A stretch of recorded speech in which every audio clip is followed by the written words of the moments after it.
So finally, the day has come when I have to open up about my own meditation life. I never talked about it to anyone except in tits and bits. Even as I am here to write about it, I feel reservations. My meditation is something that I consider very private, not because I'm a private person, but because I'm afraid that people will take it as a benchmark. I don't want people to compare their own meditation life with mine in any ways. Mine has been unique and it won't repeat for anyone else. That is true for anything, but when you will hear the story of my meditation, you will realize that I'm talking um, about the fringes, the outliers of meditation. Of course, who cares about exceptional meditators?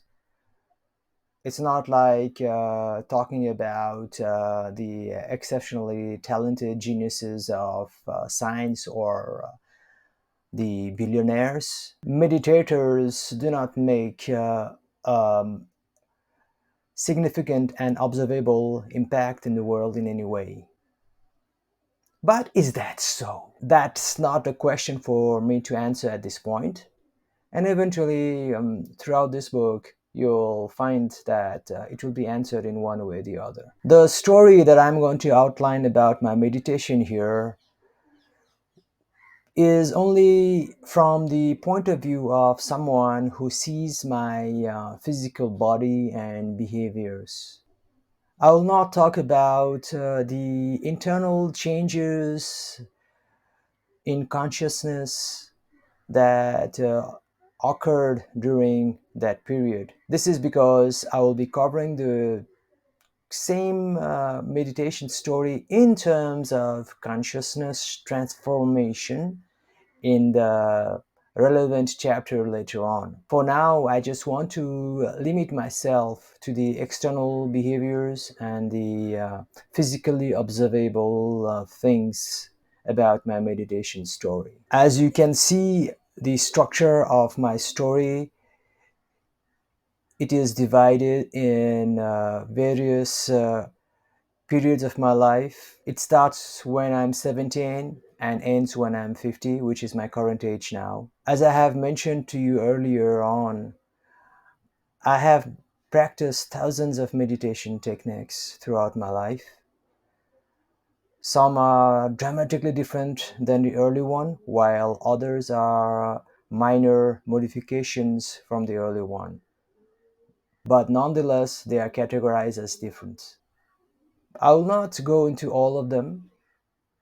I will just cover the major techniques that I've used. Again, those that are observable. In every person's life, there are many components like family, studies, romance, friends, hobbies, career, and so on. But here, in the story of my meditation, I will not bring them in because then it will be too long and it will defeat the purpose of me telling the meditation story in my unified meditation book. In no way this section is an autobiography of mine. One of the problems I have, or should I say a strength, is that I tend to customize the same event in my life into many versions based on the person who I am talking to. You'll ask why I do that? Well, for the last 25 years, I've been speaking to people, training them, motivating them, helping them learn whatever they're supposed to learn. And I realized that they don't really care about me and my life.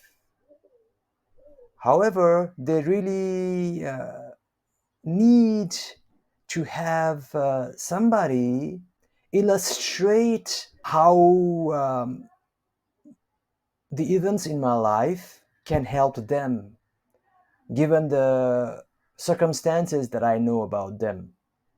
So this results in a very serious customization of the same event based on the audience. Am I lying? I cannot say that is true. I am just giving a different point of view of the same event. It's like when there's an accident in the street and somebody might say that the car went at 30 kilometer per hour. Another might say that it was at 60 kilometer per hour. And then another person might say that it's the pedestrian's fault. Then another one might say that it's the driver's fault. Then another one might say that it was the weather's fault, and so on. In their own point of view, none of them are lying. They are just basing their observation of reality from their stand or point of view. So, my specialty has always been to get into the shoes of the person I'm talking to or the people that I'm talking to and relate whatever I have to say about my life, which is the same thing, in different angles that suits them and that will help them learn what they are seeking to learn from me. Now, coming to this book, I calculate that the person who is reading this book, you, has got a certain need, a certain concept that needs to be clarified. It is about meditation. By the time you have covered all the earlier 15 questions, certain blockages and question marks must have sprung in your mind, and I can sense that it could be in one of you or millions and millions of you. This process is quite universal, I found out based on my training. The understanding I have about how people think, feel, learn is the same one that movie makers have about what makes a good movie and how to bring on certain thoughts and emotions in the audience. At a point in the movie, the audience will be awed. At another, it will laugh. At another, it will feel suspense. At another, it will cry. And this is quite universal. This is because the movie makers know how to sculpt their movie and storylines to achieve that particular state of the mind.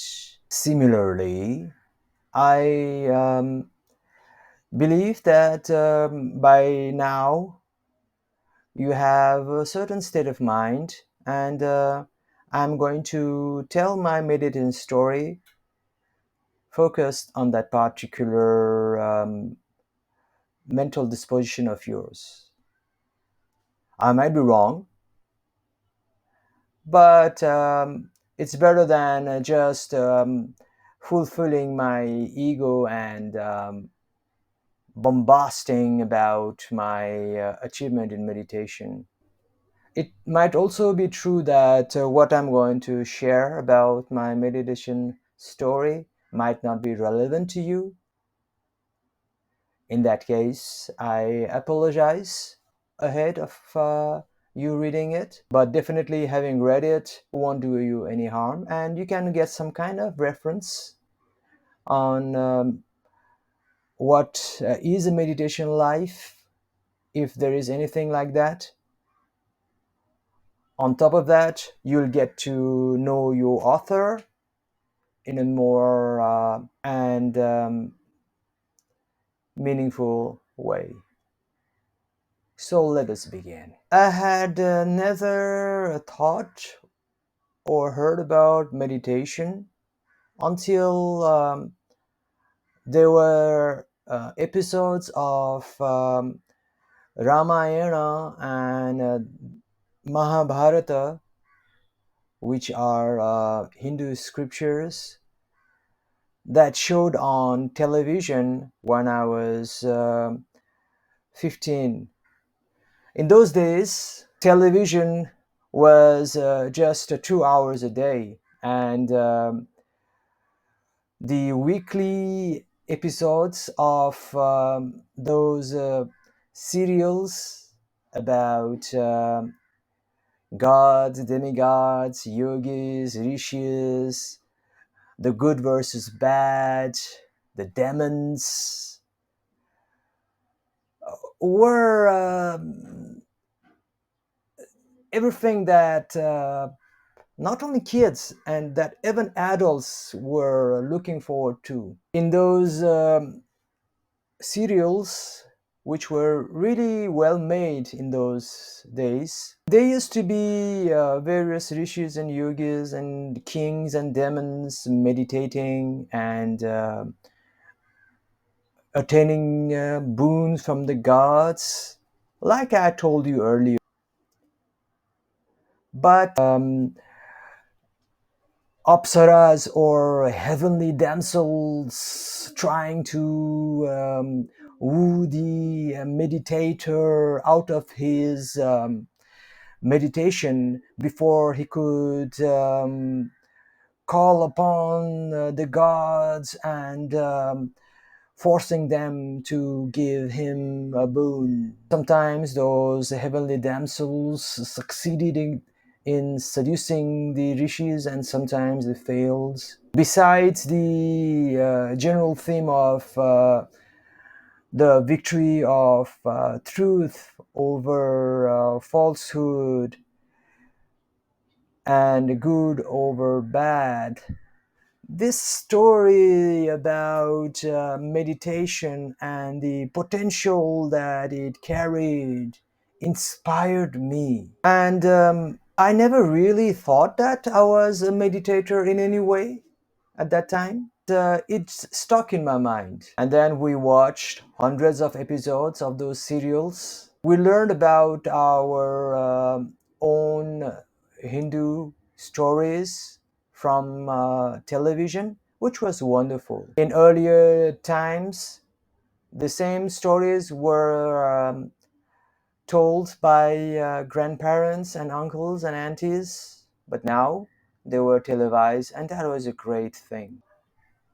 So, this is a backdrop about when and how I encountered the concept of meditation. When I was 17, I went to college, which is what we now call as class 11 and 12. I will not go into the autobiographical details, but I will just say that I was an ambitious kid, and things didn't go right for me in those college days, and I got very upset and frustrated. I was filled with anger. I became very unhappy about my life when I was 17. And then my mother told me to read a book called Bhagavad Gita. In those days, there was nothing much to read, so I just read it. As soon as I read the book, felt better already. And learning about yoga, meditation in that book helped me give a theoretical basis for the exhibition of meditation that I saw in those serials of the Mahabharata and Ramayana that I told you about earlier. So I understood what was the basis of meditation and what it could achieve upon reading the Bhagavad Gita. Within a few days, I voraciously read the Gita. Then I just don't know why or how I had this urgent need to sit down with one leg folded on the edge of my bed and then close my eyes just to let you know I didn't know how to sit cross-legged properly when I was 17, thanks to the Western lifestyle that the Asian people adopted. Then I closed the door and I realized that I was meditating. What went inside of me, I will talk in the consciousness part later on. But I just knew what to do right away. After I closed my eyes, it's as if I had found a lost map, and then I just whooshed my way into my soul. I could feel everything. Suddenly, the earlier anger, unhappiness, depression, frustration, you name it, suddenly vanished. Woof. Within days, I tried out dozens of meditation techniques. One of the most interesting meditation technique that I used was sitting in front of my white wall, which was not painted with plaster of Paris, so there were some patterns from the cement. And then I used to stare at that white wall. Every time I stared at it, I saw a movie. I was part of that movie. It was not any movie actually. I was an eagle and I was passing through some kind of Grand Canyon flying at high speed. I was projecting myself in that wall into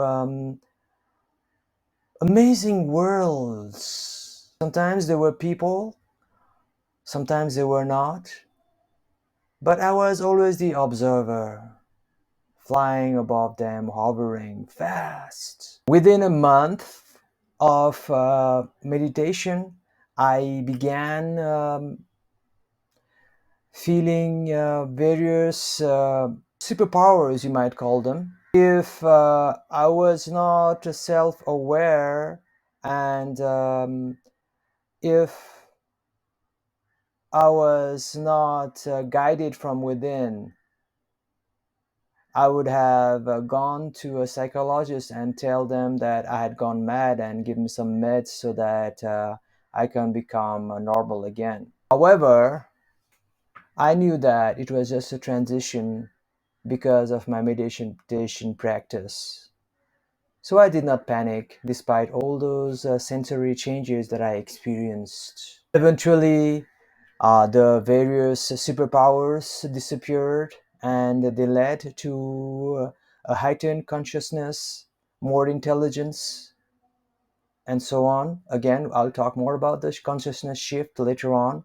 But this was just observable that I had become more friendly, happier, and sociable than before.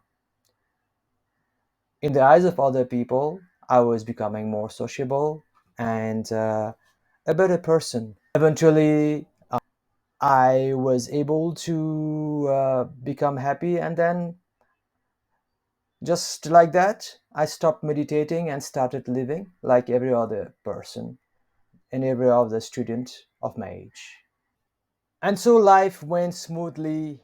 I used to study, I used to participate in extracurricular activities, I had friends, I had a golden life. I wanted to become a rich man like everybody else, have a good job,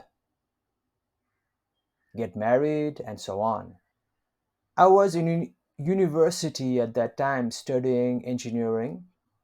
I had completed 2 years of the program and I was 24 years old. I lost several years because in Nepal, the results come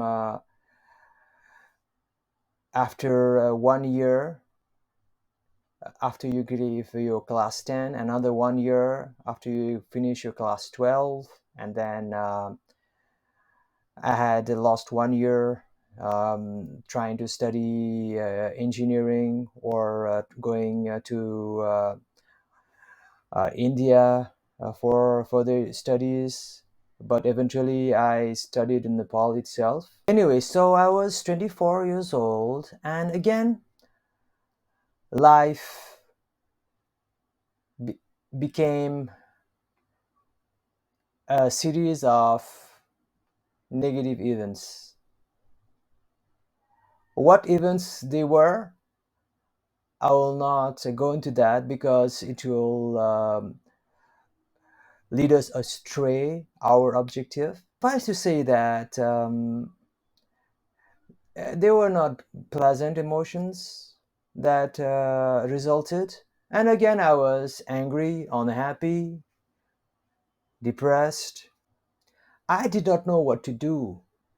So the first thing I did was revisit the Bhagavad Gita. Within a few days, I found myself again sitting at the edge of my bed, closing my eyes with one leg folded. Then I felt peace again. I used various meditation techniques, and then a problem occurred that I didn't know what to do next.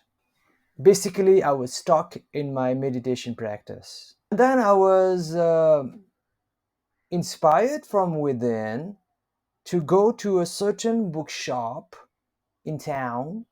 I took my motorbike and went to that bookshop. I went to the section called Yoga and Meditation and just browsed through various books. There, I saw a book that was orange with the face of somebody that called himself Yogananda. Mind you, in those days, he was not well known in Nepal, although internationally he was already well recognized. I was attracted towards that book and picked it, browsed it, and checked it out after paying its cost. Immediately, I was absorbed into reading it, and every page gave me tingles because a resonation had occurred. I will talk about this book later on for another objective in our learning of meditation. But now I just want to say that it- they were talking about a Babaji who practiced a breathing meditation that they called Kriya Yoga. Externally, it was just about holding your breath as long as you can and decreasing the rate per breathing per minute as much as possible. Their theory was that by reducing your breathing rate, you would increase your life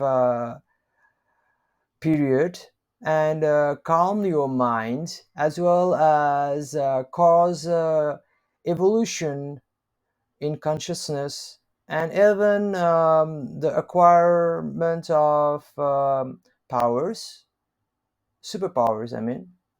The promise was that by practicing Kriya Yoga, you could become the next Mahavatar Babaji, who could vanish into the thin air and live for millenniums, or have two bodies, and etc.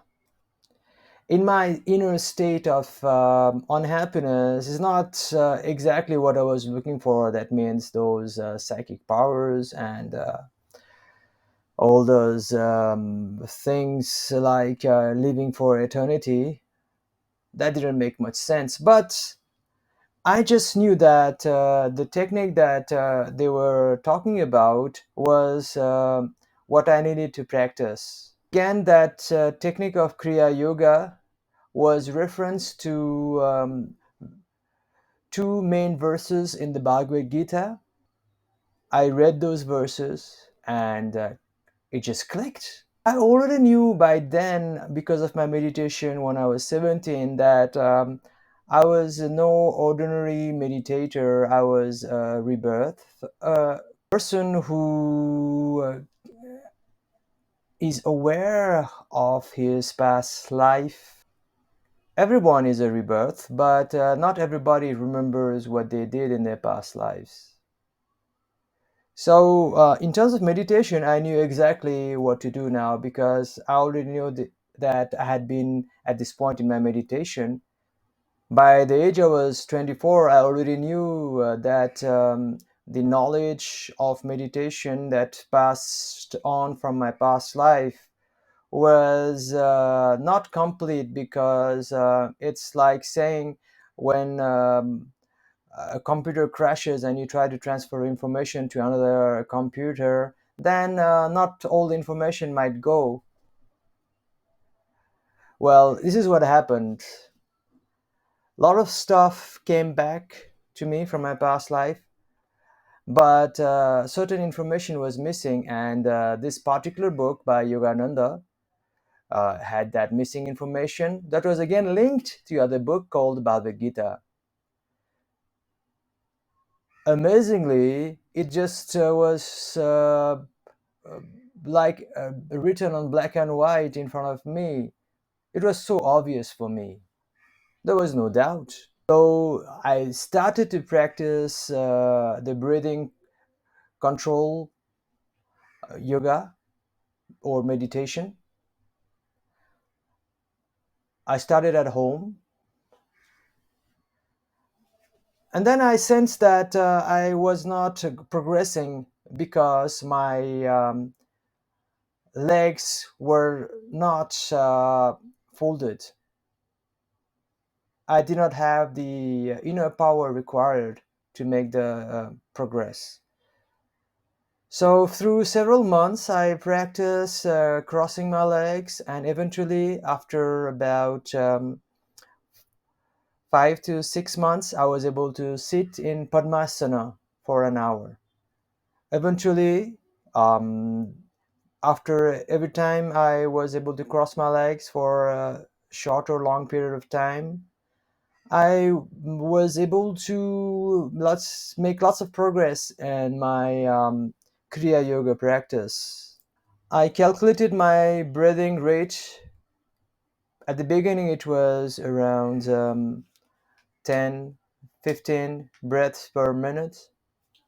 Then I used the technique described in the Bhagavad Gita, which doesn't make any sense to anybody. But to me, it was totally clear, and I just knew what to do.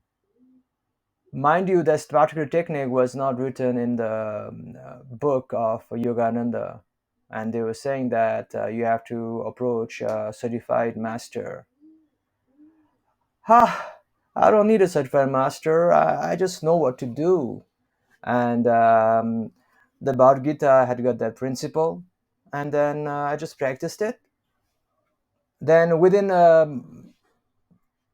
2 months of having read completely the book of Yogananda, I achieved a state of almost breathlessness, you can say. My rate of breathing came down to very low, like 2 to 3 breaths per minute, and that was permanent. It has lasted throughout my life up till now.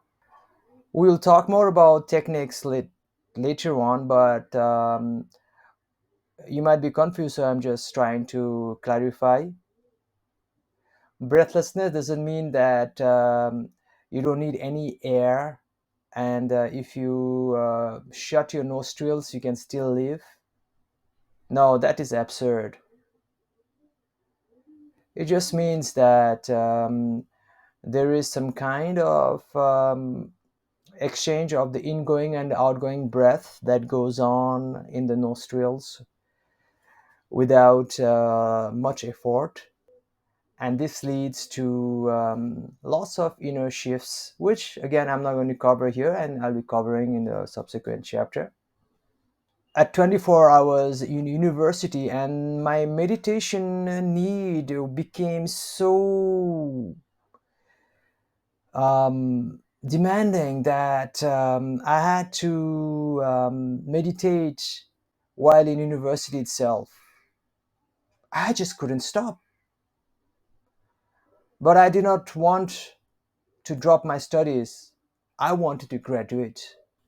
There was a project work we had to do after lunch. Then I had a good relationship with the professors there, and I told them that I have an urge to meditate and I'll not be able to do that project. I requested him to allow me to not attend that project work and give me at least a D, allow me to pass. But I'll give all the exams, but I'll not be able to sit in the project work classes because I had this need to meditate. The professors agreed. Eventually, I passed with a C, I think, in project work. And so I began to meditate in the university premises itself. You can ask many of my university friends, if you ever meet them, that what was Manohar doing in his university days.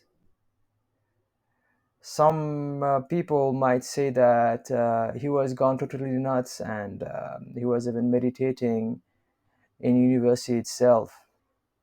Some people are kinder and they'll say that he went through a phase. And then those people who know say that he became enlightened.